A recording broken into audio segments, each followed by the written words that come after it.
Hey, everybody. Welcome to the Climbing Sycamores podcast, where we look at today's topics to get a better view of Christianity. I'm Annie Beege, and I'm joined by my friends Ben Sadler and Matt Harbach.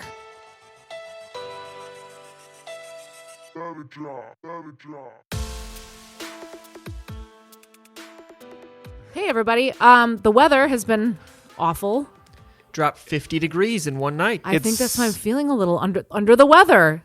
Is that where that comes from? I don't know. This fluctuation of temperatures is just I get tripping. migraines. Do you? Is that what it is for you, or do you just have a cold? No, just kind of a little congestion. And Annie she just has a sense about these things. Just the aura is off. The aura's off. Yeah. When it fluctuates like this, I have to take Excedrin because the Really? pressure changes. I get really bad migraines. And this is the worst. Can you? Between yesterday and today, 50 Global degrees. Is this not the worst that you've ever in your lifetime seen? It's whiplash. It's crazy. brutal. I don't know if I I've ever played seen- golf last Thursday. Yeah.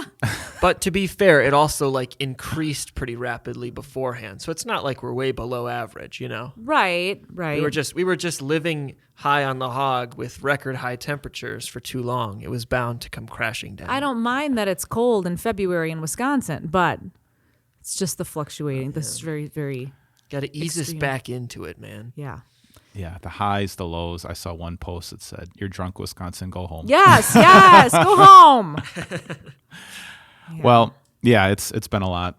We've had a colds going through our house too. Somehow I've dodged it a little bit, but hopefully, on yeah. wood. It's your finely tuned protein-based That's what it diet. is. Oh, It's the you meat only. guys.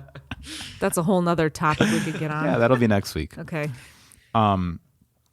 So what I was interested in speaking about was studying Judges 4 and 5 for last week's sermon got me thinking about quite a few ideas when it comes to men and women. And, this is a really ancient book. This is 3,400 years old. It's a time during the Judges. And during the Judges, it is like total chaos. There's all sorts of violence and bloodshed and chaos. And the book of Judges says the reason there's so much chaos in this time is it says, in those days, Israel had no king, and everyone did as he saw fit. So nobody was taking up their role as leaders. And at the beginning of the book, you have an example of a woman named Deborah who seems to be doing everything. She is a prophet. She's the original Judge Judy. She is a commander of the army.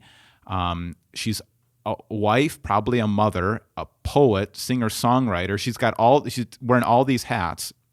And she asked Barak, because of a prophecy she received from God, to take up his role and go and fight against. And who is Barak? Barak was a military leader. Okay. So she was telling Barak, this military leader, God has told me that you're supposed to fight against the Canaanite army that's been oppressing us for 20 years. Sisera's the commander, and you're going to meet at the Kishon River. And God was saying he was going to do something like in the days of Moses. Like, I don't know if the way it talks about later on, almost as if the water was going to swallow them up. In other words, God is going to do this. You don't have to do anything. Just be a man. Take up your job. Be a commander. Which is still scary, by the way. Right. It would still be scary. But if you're a military leader, this is what you're supposed to do. Somebody's got to do it. Yeah. But he says to Deborah, I'm not going to go unless you hold my hand, essentially. I'm not going to go unless you go with me. And so she said, fine, I'll go with you. But because of the way that you're acting, the honor will be given to a woman. And so they go against this battle and they win the battle. But Sisera, this evil commander who's been oppressing the people, and it gets really gory, some of the sexual sins and the abuse that this Sisera was doing to the people he was capturing. So this is a mean dude.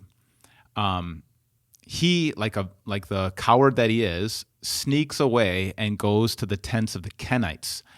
And there's this woman named Jael who seems to be this helpless woman, and Sisera sees her and thinks, oh, I'm going to be able to manipulate her. I'll do whatever I want. And so he tells Jael, who comes out to him, can I just sleep in this tent? I'm exhausted. And she says, oh, yeah, sure. And says, I'm really thirsty. Could you give me some water? She says, oh, no, I'll give you a nice cup of warm milk and maybe some cookies or something. That's kind of the way it talks about it. And he lays down to sleep, and she drives a tent peg through his head. And it's kind of, I know, this girl is bad, a bad mama. And so, and then the next chapter, Deborah sings this song about this victory that they won. And she begins by saying, when princes in Israel take the lead, when people are willing to offer themselves, praise the Lord. In other words, when people all take up their role, when they're supposed to do the things they're supposed to do, praise God. And she goes on to sing, but that's not what was going on.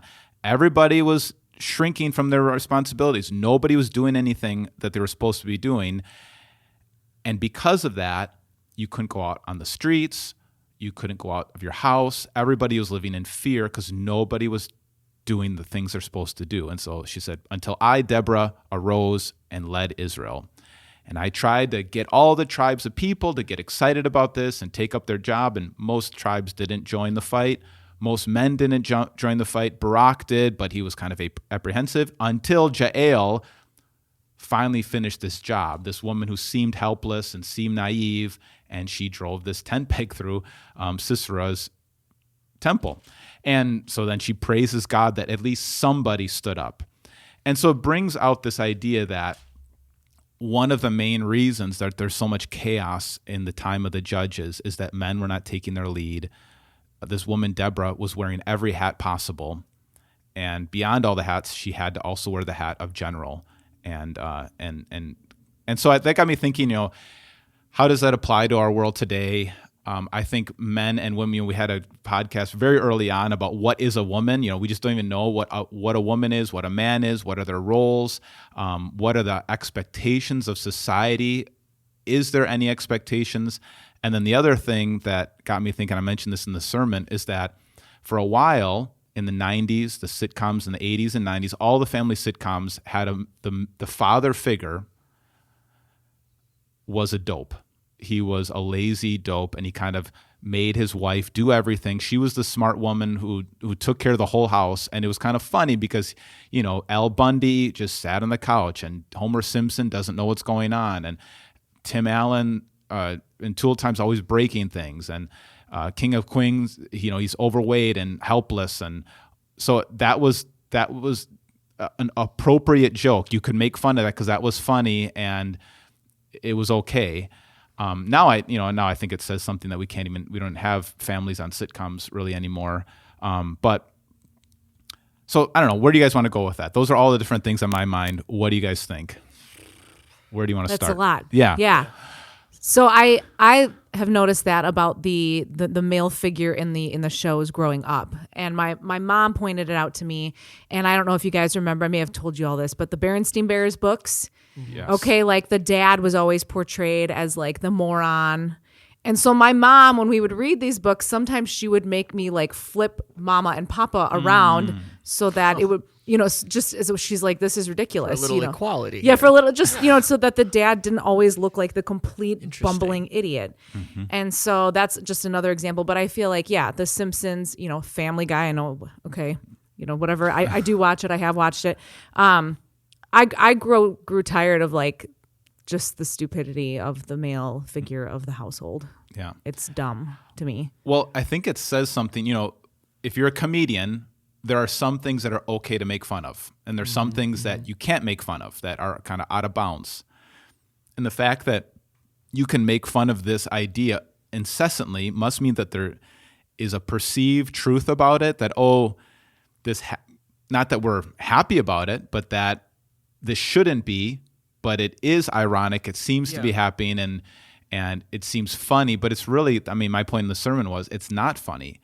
And I'm not necessarily whatever you think of like a manly handyman kind of father figure. That's not me, but I think all of us have to find our role, to take up our role, to participate in the house. And I think that could be really detrimental when the father is just absent and he doesn't take up his spot. Well, Matt was saying earlier, like kind of before we were recording, was like, was this done as a joke? Like, was this in response to like, no, it wasn't. The sitcoms and things portraying the father figure as being an idiot.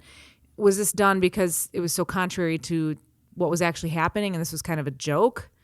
Or was it like, like you said, like there's some bit of truth to it. And I think, even if we look at like households, what we commonly think of stereotypes of like 50s households, where the man goes to work and the woman's at home, and then he comes home and then he gets dinner and a drink and she meets him in a dress and all that, and so does that inherently make, where did it come from? Right. Where did this come from? And I think it could be, as far as like 80s, 90s dads, right? I think it could be either. I bet there is a grain of truth to some of it, where if you have a sitcom oriented in the home, right, and the mother is staying at home, well, she's on top of everything. I mean, even in my family, my dad was certainly not lazy or a bum or unintelligent or anything like that, but it's like mom ran things. And there were sometimes you ask dad and he's like, mom's got the calendar. Right. She's Right. scheduling everything, Right. So I think there could be a grain of truth there. I think there also is, it's funny because if it's opposite of what you would normally expect, like you think if it's a generation who grew up with parents who were really like strict, then it's kind of, there's an element of comedy there if you're getting the opposite, but either way, now there aren't a lot of shows like that. And I think that's because it's not relatable anymore. It's probably more just like sad. Yeah, Like or you I think kind of that said, it's not funny. yeah, and to break down the family, it's hard to even see what are we even seeing anymore. But I wonder if there is like a pendulum that's swinging where there was this idea that the man ran everything in the 50s but then a rise of maybe more feminism and wait, no, the woman is actually doing all the work and she's on top of everything and she's running the whole schedule. And Sure. I think though there is this, I think what can happen with men in general, if you have a wife that's very nurturing, it's very easy just to be the other child. And I think that can happen. I've seen that happen. And because they can, Deborah shows, that was kind of my point in the sermon, that Deborah shows that she could do all the things. And I think what I was trying to encourage myself and really the men in the congregation, like, let's not let that be us, where you're the other child, where take up your role, participate. Maybe she does know the calendar. Maybe the mom does know everything that's going on.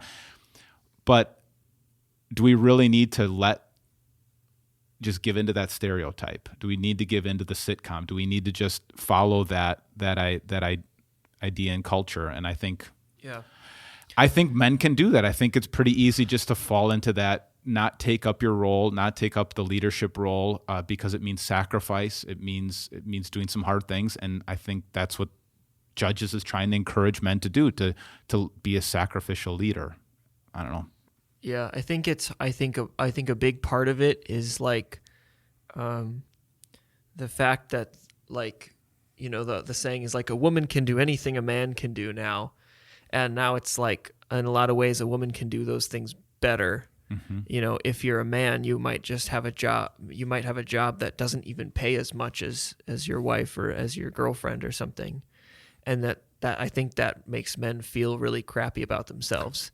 Like, I'm bringing less to the table, and now they don't feel like they can step up and take leadership because they feel like I have to be a provider or something, or I should be the one who's the majority player in this, and I'm not. So I'll just bring home money, help here and there, and play video games.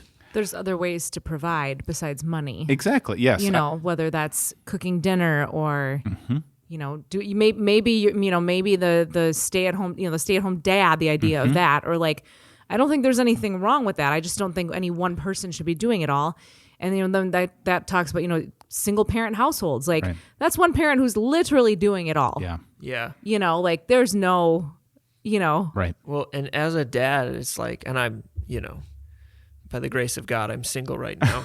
But so I can't speak directly to this, but it seems like you have to do some vision casting for your family if you're going to lead the family. And so it doesn't have to be necessarily all about salary or like who's good at what, but like when it comes to like disciplining your kids, are you taking the lead on that? Or are you just like, mom will do that, when it comes to like faith or like taking your family to church, you're saying that's important. Like it's a value thing too. It's not just about money. Yeah. And I think every family works differently. Sure, And that's exactly. okay. Like, I Right. don't think there's anything wrong with that. Yeah. I think what the book of Judges is talking about is Deborah is asking Barak to do something. And I think that is what I was trying to say, is just beware of this, this stereotype of the video game person who just kind of goes home and doesn't participate. Yeah, maybe you did work a hard day's work, but everybody's working a hard day's work. Right. And then I think there is this added pressure. I think there are some people who just want to be moms. There are some that want to have a job also. My wife, Emily, would say, I really did love to work. She loved to teach. And so that was something that she always did. And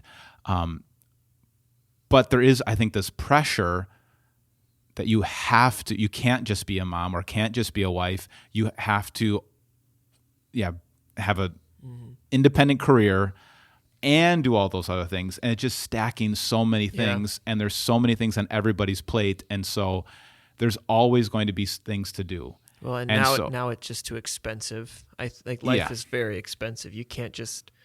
It feels like it'd be very hard to only have one income in a house. Well, and you get a lot of, speaking as a woman, and I did stay at home with the kids when they were young. It was really hard. I didn't like it. But it was kind of a financial thing. It was like, well, I was going through school at the time and stuff. And it's like, well, I don't know that I would really, it wouldn't justify me to go to work, to have two kids in daycare. Like, it just doesn't really make sense. And I think there's pressure from other women who the career women look down on the stay-at-home moms, and the stay-at-home moms, think poorly of the career women because it's like, you don't care about your kid. Like, there's so much pressure, I think, from every angle, and everybody's got a way to chime in, and something to say about it. And I just think every family has to work according to how they can best make it work. That comes down to like whoever's going to be the leader in the family. Hopefully, if the guy will step up and take leadership, that's a vision thing. Like, because ultimately, if you don't have, we've been talking about this a lot. If you don't have a leader, then you're just going to go with the current. Mm-hmm. So it's like you've got to be able to establish what we're going to do, and we're not going to worry about what other people think. I guess that's why I wanted to bring it up, because I think it is so hard today to figure out what is my role.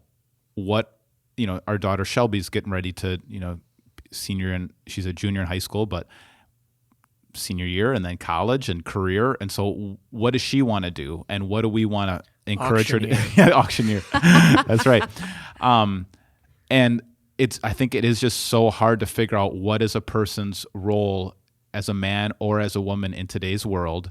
And like you said, it's going to be different for every family. I do feel like one of the things that is challenging is if men are not stepping up. And I think that we've talked about this on the podcast before.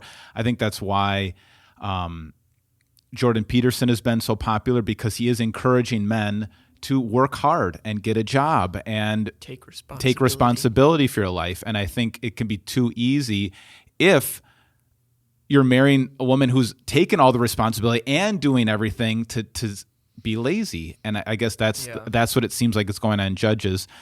And so whatever the family wants to do, I think everybody's got to participate. I don't think anyone gets a free ride.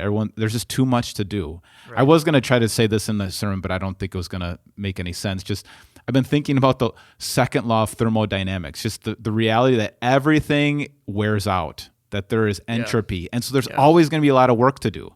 Yeah. And if anybody really says somebody else is going to do the work for me,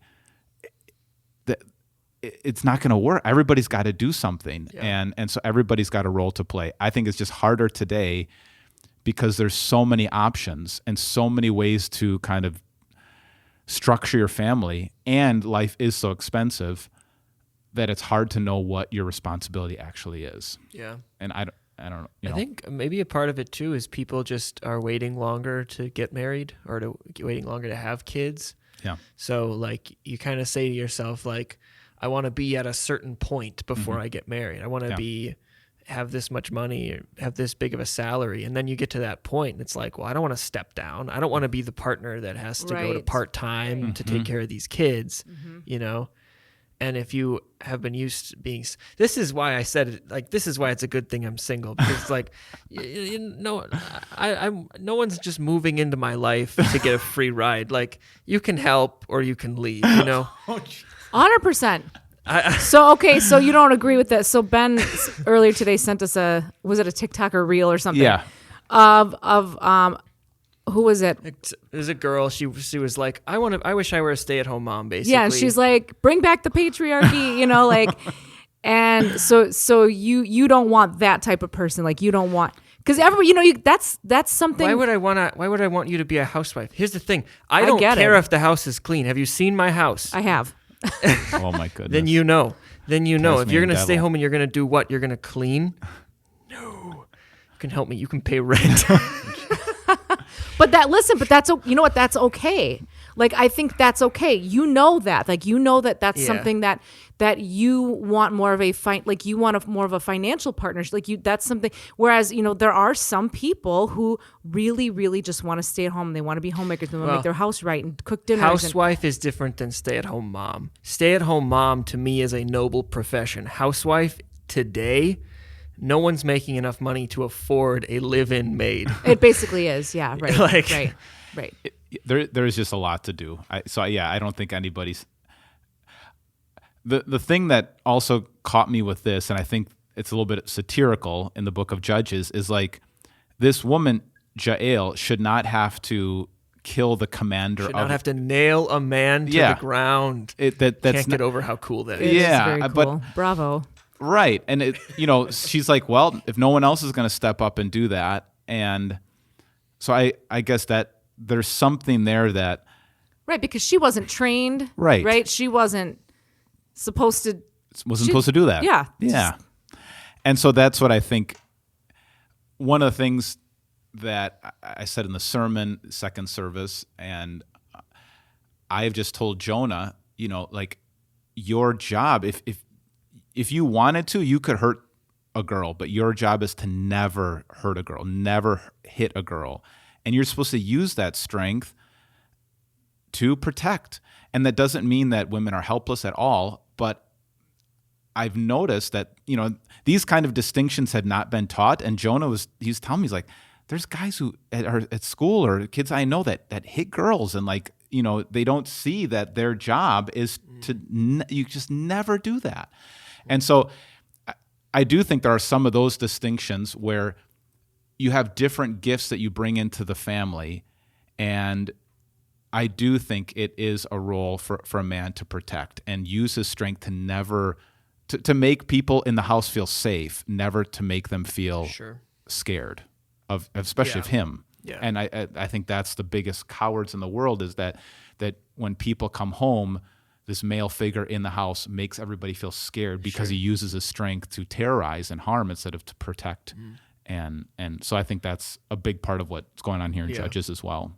And one thing I thought of that we don't know for sure, because of the way the book doesn't give us all the details, is Deborah is doing everything, and then she asks Barak to take this role, and you don't know. I mean, because I feel like you have the type of people that do everything are usually the type of people who are reluctant to relinquish control. Agreed. I mean, and we work in church. Yeah. And we've met other church people who have to do everything alone. You have a lot of one-man departments when you start talking about churches. Tech, music for sure is like, I just got to do everything. And then church hires a new person. You're like, I don't need them. I know how this goes. It's killing me. I work 80 hours a week, but I'll just do it, And so we don't, obviously she asks him. So that suggests that she's looking for help. But, we don't know the backstory of this seems like there's been a pattern of no leadership. And this is just being thrust on this guy. And I'm not saying he did the right thing. Right. But that was something I brought up in the sermon, that I don't think anybody should listen to this podcast or the sermon and feel guilty, in the sense of a lot of these patterns have been going on. Like you maybe never saw a father figure. You maybe never saw your house growing up was chaos. And so you have this system that you're used to. And these people, that's the story of Judges, is like it's a reoccurring pattern of lack of leadership, a reoccurring pattern of chaos. And so I think my point of the sermon was participate in your family, whatever. And now you might not be participating because you never saw anybody participate. You grew up in a house, or maybe you grew up in a house that had so much chaos that you had to control everything. So you don't know how to ask for help because you've taken up that role as doing everything. And so you have to break these cycles. And I think that's the sadness of the book of Judges. They never broke the cycle, and it just kept on going until finally you had a king like David who broke the cycle of these destructive patterns. So I was really tentative to preach this sermon because I was afraid it was going to make people feel guilty. Like, oh, I'm not doing a good job as a father. Or, oh, I'm not doing a good job as a mom or a wife. And that's not what I wanted to say. I think the book of Judges is just saying, it says right here, when princes in Israel take the lead, when people willingly offer themselves, praise the Lord. So when everybody participates and pitches in, praise God. When somebody is just consuming and then enabling, that pattern of consuming and enabling, that's where everything breaks down. And then people are scared. And so, yeah. So that was my concern. Yeah, so hopefully. Did you get any hate mail yet? Not yet, but I my letter's coming. I felt like I made as many caveats as I could. I thought it was good. I didn't think it to be. Okay. Yeah. People are too soft these days. But it is a challenging topic because this pendulum between, chauvinism and feminism has been kind of swinging back and forth, and now I think we're just confused. That's kind of where we're at right now. We don't know who to listen to because neither of those extremes is good. So, I don't know. So contribute. Do your best. Do your best. Work hard. And communicate. I think that's the other thing I've noticed in families is that these destructive patterns of taking advantage of a situation where you're not participating and then enabling happen for years and nobody talks about it. And everybody's just used to it. Nobody communicates. And so participate, be engaged, and communicate. I think those are the big takeaways. Sweet. Problem solved. If you'd like to get a hold of us here at the Climbing Sycamores podcast, feel free to email bsadler@victoryofthelamb.com. bsadler@victoryofthelamb.com. If you like today's intro music, it's been brought to you by Andrew Lynch's song, My Name, Hello.